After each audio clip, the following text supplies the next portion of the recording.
welcome to Elijah Call. I'm so glad that y'all could tune in today. My name is Garrett, and I'm going to be your host this evening. Something that we talk about so much on this show is addiction and different types of addiction and the way that it affects people and it affects our community. And, one thing that I haven't covered yet as far as addiction and the way that it affects people is, that it affects the families of the people who are addicted. It doesn't just affect the person using it, doesn't just affect them personally, but it also affects their family. These people, they have wives and husbands and children and mothers and fathers, and so many times, that part of addiction is overlooked, and it's probably one of the hardest things for a child to grow up seeing their parent addicted, seeing their parent trapped and bound by, this kind of addiction and stronghold.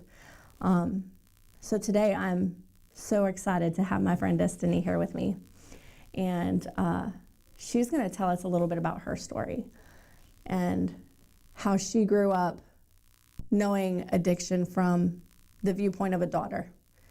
So Destiny, tell us a little bit about your background. My story with addiction, it started from the time I was born. I was born and I didn't know who my dad was I didn't meet him until I was 2. He was addicted to many different drugs and in and out of prison my entire life, which caused him not even to be able to meet me till I was 2 years old. And my first even memory of him, I think I was around 4, and it was going to a prison to visit him. And for me, that was normal. And going to that prison, I can tell you every little detail about it. To me, that just how I knew my dad. Right. That's how I saw my dad. Right. And which isn't, most kids don't have that, but. Right, and I know when we were talking, you said that was just normal. And it even came up that normal is just what you're used to. Normal for you wasn't normal for other people. Yeah. And there came a time in your childhood where you recognized that. And talk a little bit about, when you said that you grew up going to prisons and visiting prisons to see your dad, and that's how you knew your dad. That was really the only way you got to be with him and be around him at that point in your life, and that you knew details and you could describe it. And talk a little bit about when you first started to realize that, okay, this isn't really normal for everybody. I think it started at the time I had a little brother and we had lived with his dad, and I always thought it was kind of weird that his dad lived with us, and he was there every day and he would see him every morning for school. And then once I started school, I would talk to my friends and they'd be like, well, my dad did this and my dad did this. And I can remember even telling them oh, I'm going to visit my dad, and they're like, visit? They thought that was the weirdest thing. And then I told them it was a prison, and no other little kid knew what a prison was or had even heard of it, and I could tell them every little detail about it. And I would go over to their houses and their dads would be there, their dads would take them to do stuff, see them, and to me I was like, why doesn't my dad do that? I was like, what is different about my dad? Because at the time I didn't understand that he did drugs, right, or that he was someone bad, because my mom never told me he's in there for doing something bad because she didn't want me to look down on him. But it always confused me, why their dads were at home and mine wasn't. I just didn't understand. Right. So I can only imagine, from at that age, having to come to that realization and having to see it from just a small child. You said you were preschool, yeah. When you were telling your friends, I'm going to visit my dad in prison, and just realizing that has to distort reality, and it's just got to be so confusing for a kid at that age to have to try to explain something that you didn't understand yourself. Yeah. And then, you said that he was, after that, describe your relationship. He had gotten out of prison. Yeah. There had been many times he'd gotten out, and I'd see him on weekends, or I'd go over to his mom's house, my grandma, and he would be there, and I'd visit with him, or my mom would let him take me out to lunch or something. And then the first time I ever even had like alone time with just me and him, I think it was like 8 or 9, and I'd stay the night. He had an apartment, which was the first time he'd ever lived on his own my entire life. And I remember staying there, and it was like the best time of my life, like it was something everyone else had every day. But I had finally got to see him and spend one-on-one time with him and actually get to know him. And that's like, that to me was one of the greatest parts of like my childhood, because it just made me so happy. Right. And I know, you had talked about, because we had talked before, with him being in and out of your life. Mm-hmm. And, like you just described, the times that he was there were, mm-hmm. So awesome and so great for you. And those were like the times of your life, And the times that he wasn't there, you had said to me how you would almost hold on to the good memories, mm-hmm. And the bad memories you would just kind of sweep under the rug, because you didn't want them to be real. Yeah. Talk about that for a second. I when he would leave, I wouldn't know until I had gotten a letter in the mail, and I would know he's back again. And I was just saying, well, he'll be home soon. Like, mm-hmm. I'd tell myself that, and I'd be like, well, he did this with me, or we did this. And so I had those good things, and I tried to forget that he wasn't there. Like, to me, like, I tried to focus on what he had done rather than what he wasn't doing, and that he wasn't there. And I tried to kind of forget about it and pretend like everything's fine, like it's normal. And I can even remember, like, I would just reread his letters over and over and over again, like, and just make myself think he was still there. I was still talking to him. Right. And like, yeah. And, as a child, you think, that's, you're remembering the good, and you're mm-hmm. and you're trying to focus on the good, and that might sound like a good thing, but it's also, I think at that early of an age, not healthy to have to ignore such a big problem, a big issue. How do you think that affected you, as a child, to have to try to distort that to make it okay? When probably deep down you probably knew that it wasn't okay.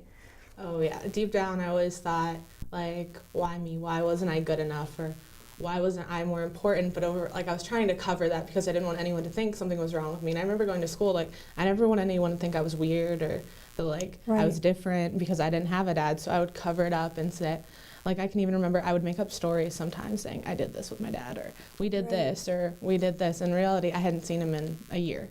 Right. But deep down, it really hurt me, and I would take that out on lots of different people that didn't deserve it to be taken out on them. But it had really affected how I acted, how I felt. Right, and you're talking about how it made you feel like you weren't worth it, mm-hmm. And in all reality, his lifestyle at that time, just mm-hmm. a little girl just didn't fit into that lifestyle. Yeah. No matter how much you wanted to, he had other things on his mind at the time. And I think it's so important to just take a second and talk about the fact that, sometimes the things that people do to us throughout our life, the situations that we have no control over that make us feel worthless or not important,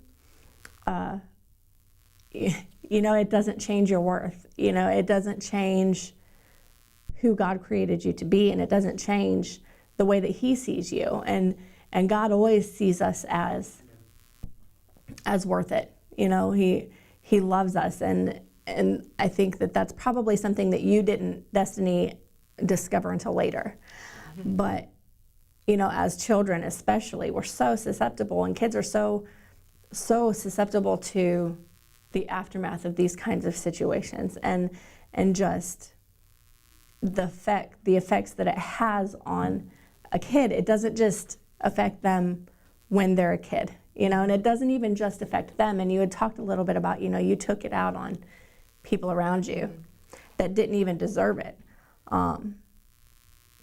So here you are, you're getting these letters, and he's promised you time and time again, that this is going to be the last time. And, I'm not gonna get in this situation anymore. And at a kid who's like 8, 9 years old, you start to realize when promises are broken, that starts to create a broken trust, and you're kind of getting to that age of realization in that area. And talk about how that affected your relationships. It had probably the strongest effect on, at the time, my mom had been married, and she'd been married for probably like 5, 6 years, and I hated my stepdad for the longest time, and I couldn't trust him. And anytime like we'd be talking, I would always tell him, "You're not my dad." And it put a really bad effect on our relationship because he would try so hard, but because I had such a trust issues with my own father, I couldn't trust someone else that was trying to be, because I didn't understand it, and I never had a normal father-daughter relationship. I didn't know what it was supposed to be like, and that would caused a big like strain on my family, because it hurt my mom too, because she was just trying to give me a dad, and something that I would not accept ever. And like and then it hurt my mom, and it would hurt my stepdad, and my family would just be kind of a mess because of something that was out of my control. But I didn't know how else to handle it. So you're just this little girl who's been hurt, and you don't, as kids, we don't know how to deal with that kind of hurt. You don't know how to cope through it in a healthy way, and like all this, you said you would tell your stepdad, that you hated him, and, it caused tension between you and your mom.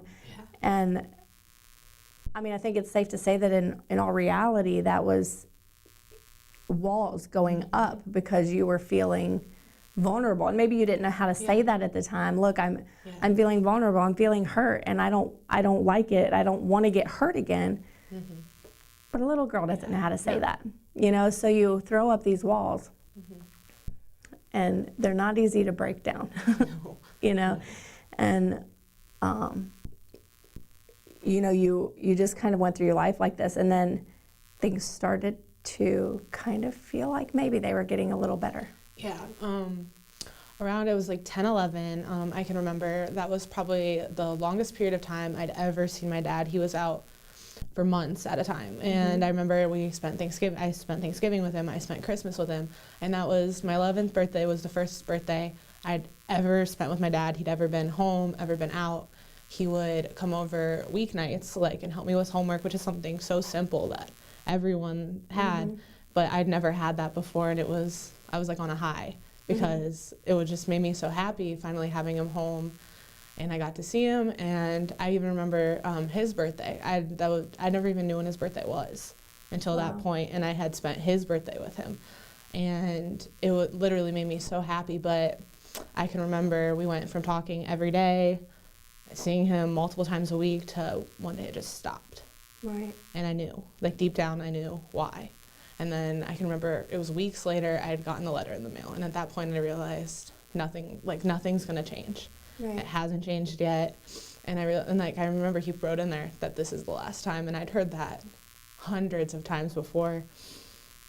And to me, it hit me now I'm old enough, I don't need him. I realized that it's not something worth holding out for, not something worth, I had those walls up, and every time he'd break them right back down, and I have to put them up again. And every time he'd break my heart. So I was I don't need this. And then that was the point where I probably started to hate him. And it seems like, just listening to your story and hearing about it, you were working so hard for such a little person, You were working so hard to try to simply protect yourself, and you talked about, it was like a birthday wish come true for you, for him to be there. And just the little things that dads, normally dads do on a daily basis. How did that affect, your relationships, your other relationships at home, when that relationship with him started to seem to get better? Did that make things better at home too, or did it still have strain and stress there? It made it better because I was overall happier. So when you're happier, every situation's better. You handle things better. You're not as sad and negative. And I can remember that period of time was I was more accepting of my stepdad, and because my dad was back, so I had a male in my life. It probably didn't feel like such a threat. No, I was he wasn't trying to No. take the place Exactly. of your dad because your dad was there, Yeah. for the first time. So yeah, I was a lot nicer to him and more respectful overall to him during that period of time. And I just remember, I can remember my life was great. Like, I was more happy with my friends, everything, because I was just happy. And that was one of the big things I talked about even all the time was, I did this with my dad, or I did this with my dad, or I'd go to school and turn in homework, be like, yeah, my dad helped me on this, which stuff I never had said before. And it overall made me a better person and made me happy. That's why I think when he went away, it was that hard for me, because I told everyone he's here. And then the next day, he's not there anymore. And I'm the one that was left kind of to answer for him, because no one else could tell everyone he's gone. And that also was one of the hard things for me, was having to tell people, because that's embarrasses you, something that you had no part of, you didn't do, but you're the one that has to tell everyone what had happened and why. And yeah. And, do you think, and this is, in your opinion, do you think that your dad knew the effect he was having on you in those moments when he was in the middle of his addiction and when he was, dealing with all that? Do you think that he realized the harm that he was doing? When I was younger, I used to think he did. I used to think he's deliberate, he doesn't want me, I'm not good enough for him. And now that I know he didn't even think about, it wasn't a thought. It wasn't a good thought, a bad thought. He wasn't thinking about me. He had more important things on his mind and then his mind was taken. He wasn't there. He wasn't himself. Right. And then you talked about how you went through that period where it was the best time of your life, is how you referred to me. That it was the best time of your life. You had him there. You didn't have to make up the stories anymore because they were real stories. You could talk about things that you did with him without having to make it up. And then, like you said, just all of a sudden one day, no more calls were answered, and you didn't hear from him, and you even said, you just knew.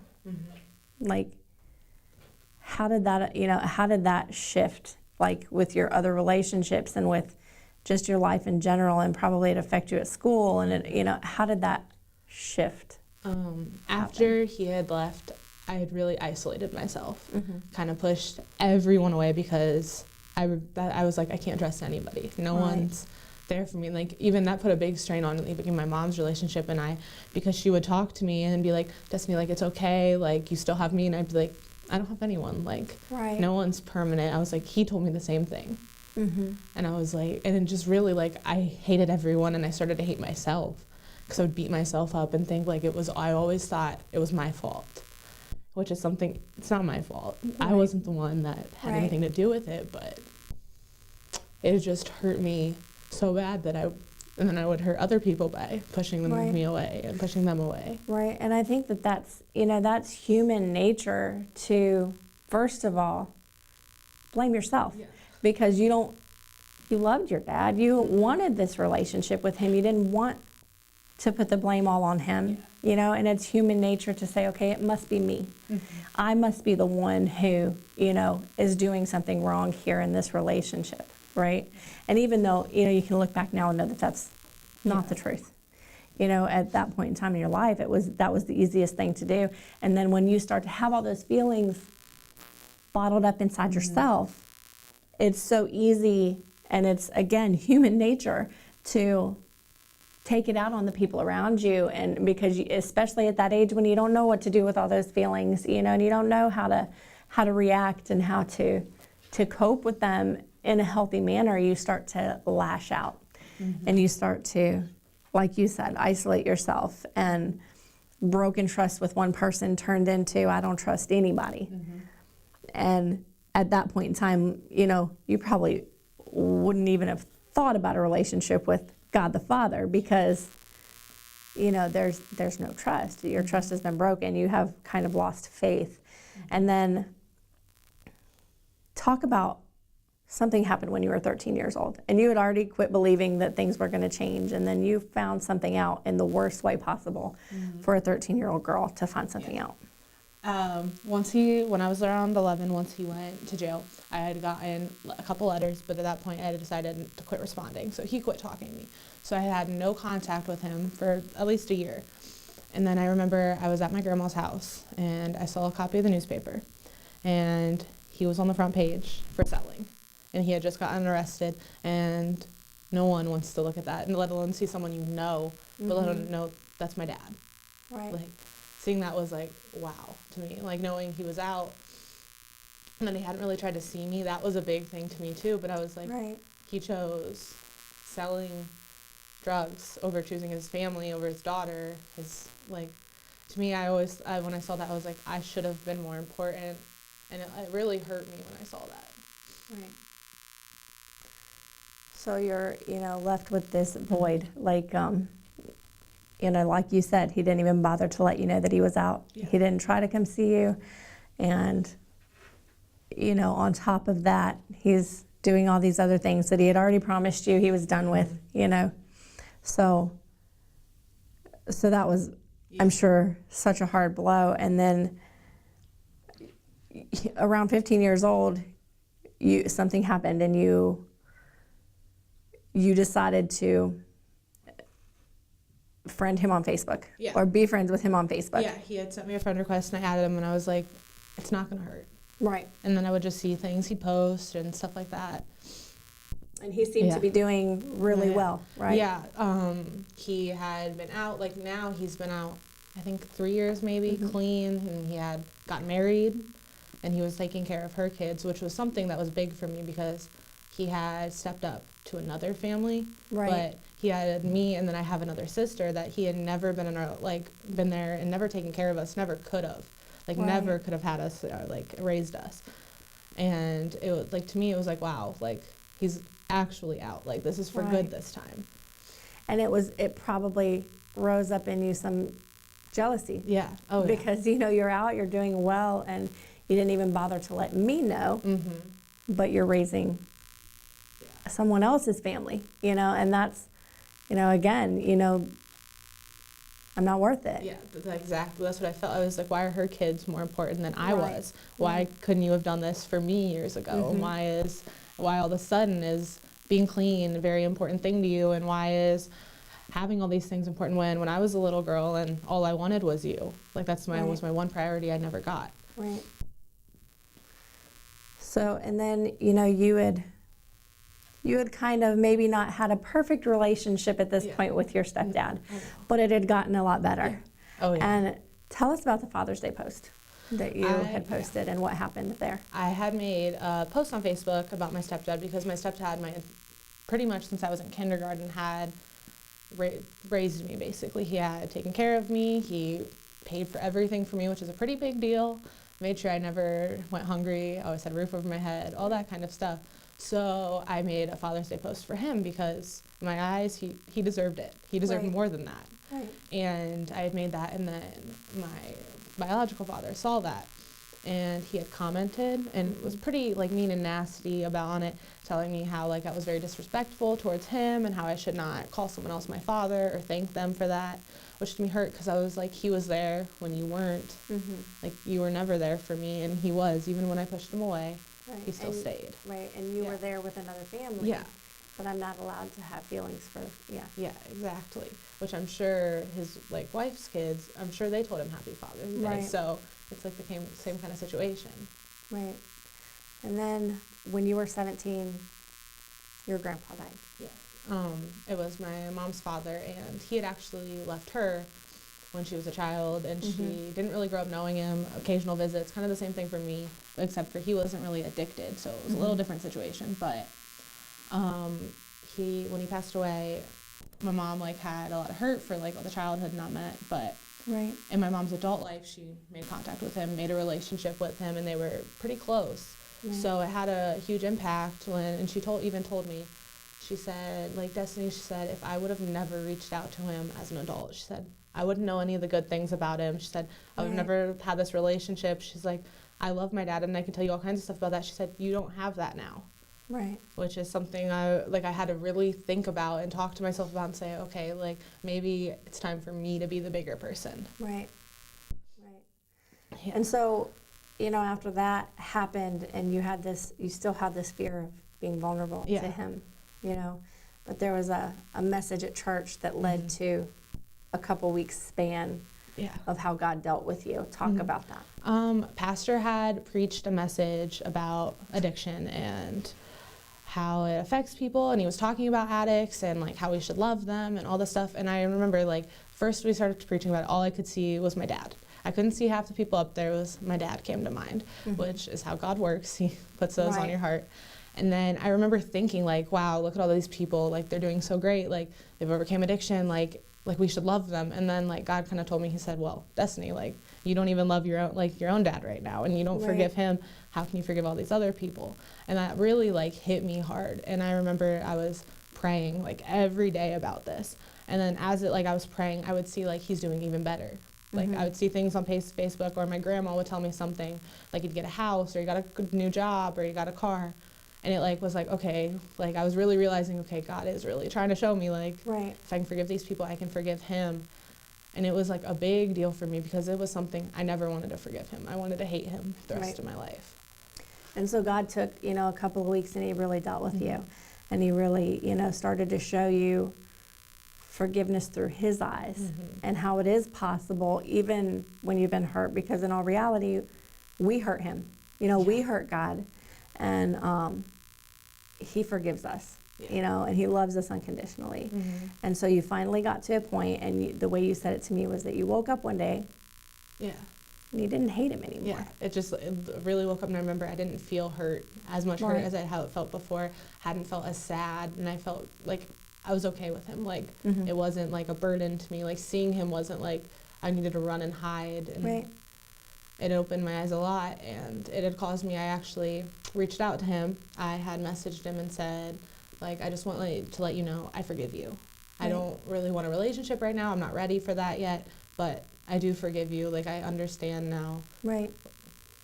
And so, to end it out, because your story is awesome and I want to keep going, but we are running out of time.